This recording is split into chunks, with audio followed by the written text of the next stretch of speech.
आज हम पढ़ेंगे अध्याय 16वें का 11वां श्लोक।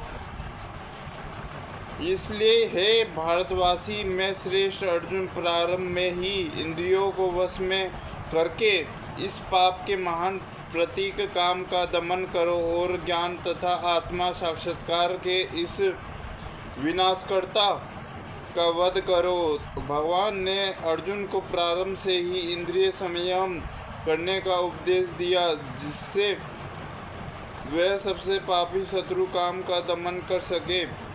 जो आत्म साक्षात्कार तथा आत्मज्ञान की उपस्थिति को विनिष्ट करने वाला है। ज्ञान का अर्थ है आत्मा तथा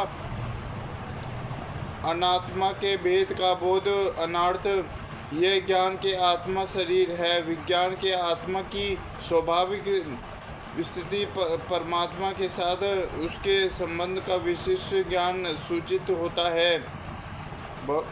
आत्मा तथा परमात्मा का ज्ञान अत्यंत एवं रहस्यमय है, किंतु वह जब स्वयं भगवान द्वारा इसके विविध पक्षों की विवेचना की जाती है तो ऐसा ज्ञान तथा विज्ञान समझा जाता है। भगवत गीता आत्मा का सामान्य तथा विशिष्ट ज्ञान तथा विज्ञान प्रदान करती है। जीव भगवान के विभिन्न अंश हैं।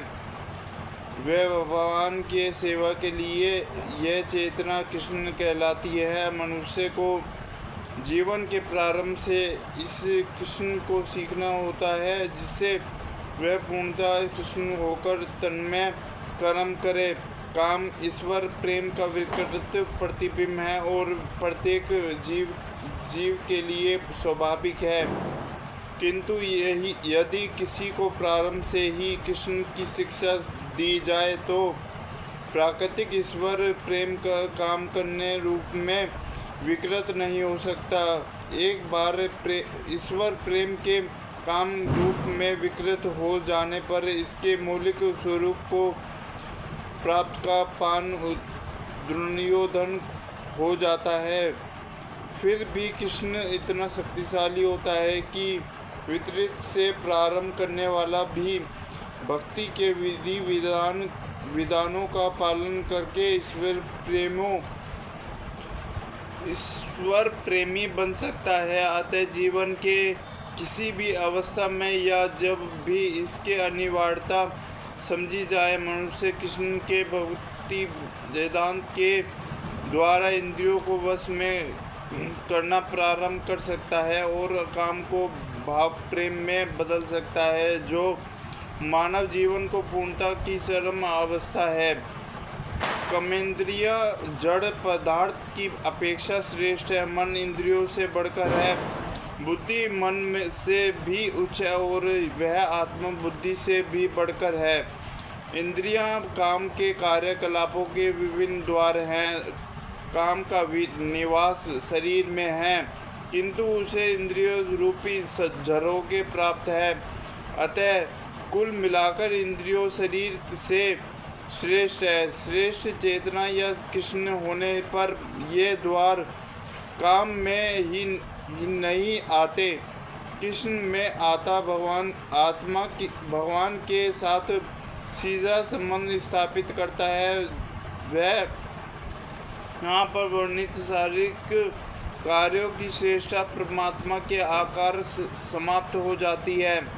शारीरिक कर्म का अर्थ है इंद्रियों के कर्म कार्य, और इन इंद्रियों के अवरोध का अर्थ है सारे शारीरिक कर्मों का अवरोध।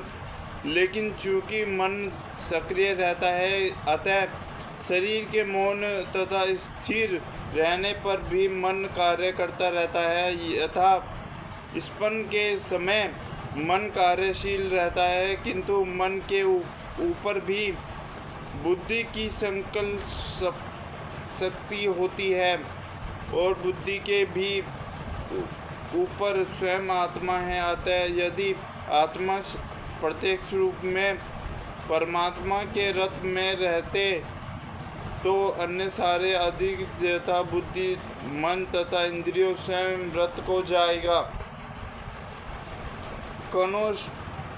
स्पष्ट में ये एक बात का ये अंश है जिसमें कहा गया है कि इंद्रिय विषय इंद्रियों से श्रेष्ठ है और मन इंद्रियां विषयों से श्रेष्ठ है। अतः यदि मन भगवान की सेवा में निरंतर लगा रहता है तो इन इंद्रियों के अत्यंत रत को होने की संभावना नहीं रह जाती।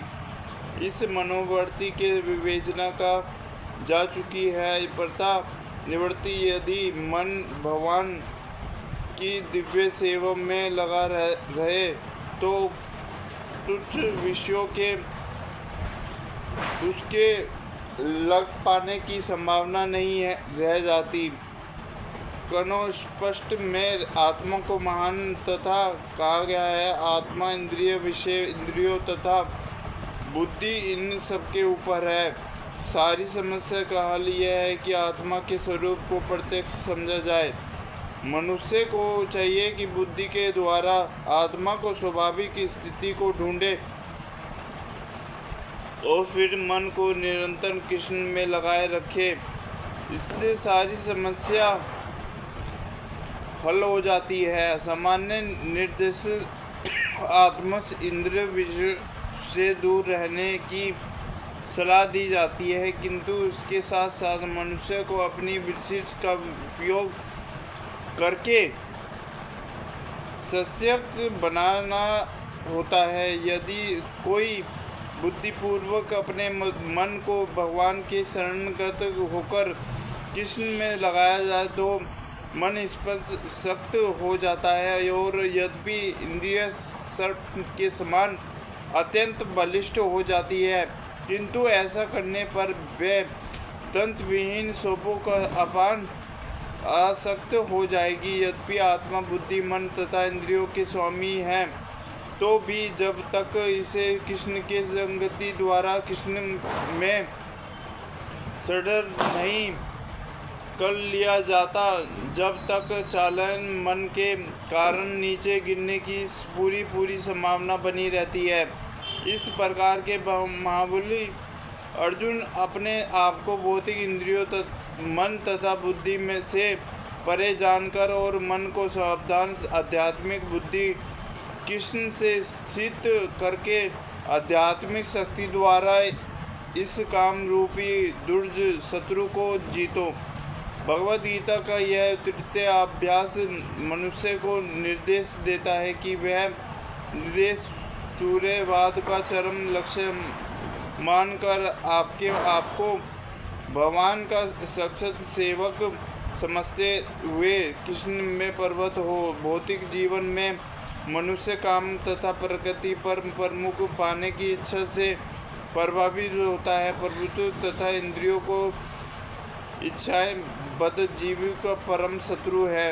यदि कृष्ण की शक्ति से मनुष्य इंद्रियों मन तथा बुद्धि पर नियंत्रण रख जाता, इसके द्वारा मनुष्य को अपने नियंत्रण को बंद करने की आवश्यकता नहीं है, अपितु धीरे धीरे कृष्ण विकसित करके भौतिक इंद्रियों तथा मन के प्रभावित हुए बिना अपने शुद्ध स्वरूप के प्रति लक्षित स्थिर बुद्धि से दिव्य स्थिति को प्राप्त हुआ जा सकता है। यही इस आध्यात्मिक का सार है। सांसारिक जीवन को आपरिक आस्था के दार्शनिक चिंतन तथा यौगिक आसनों के अभ्यास से इंद्रियों को वश में करने की कृत्रिम प्रयासों से आध्यात्मिक जीवन प्राप्त करने में सहायता नहीं मिलती। उसे श्रेष्ठ बुद्धि द्वारा कृष्ण में प्रशिक्षित होना चाहिए। इस प्रकार श्री भगवद गीता के तीसरे अध्याय कर्म योग का भक्ति वेदांत तात्पर्य पूर्ण हुआ। हरे कृष्णा कृष्णा कृष्णा हरे हरे, हरे राम राम राम हरे हरे।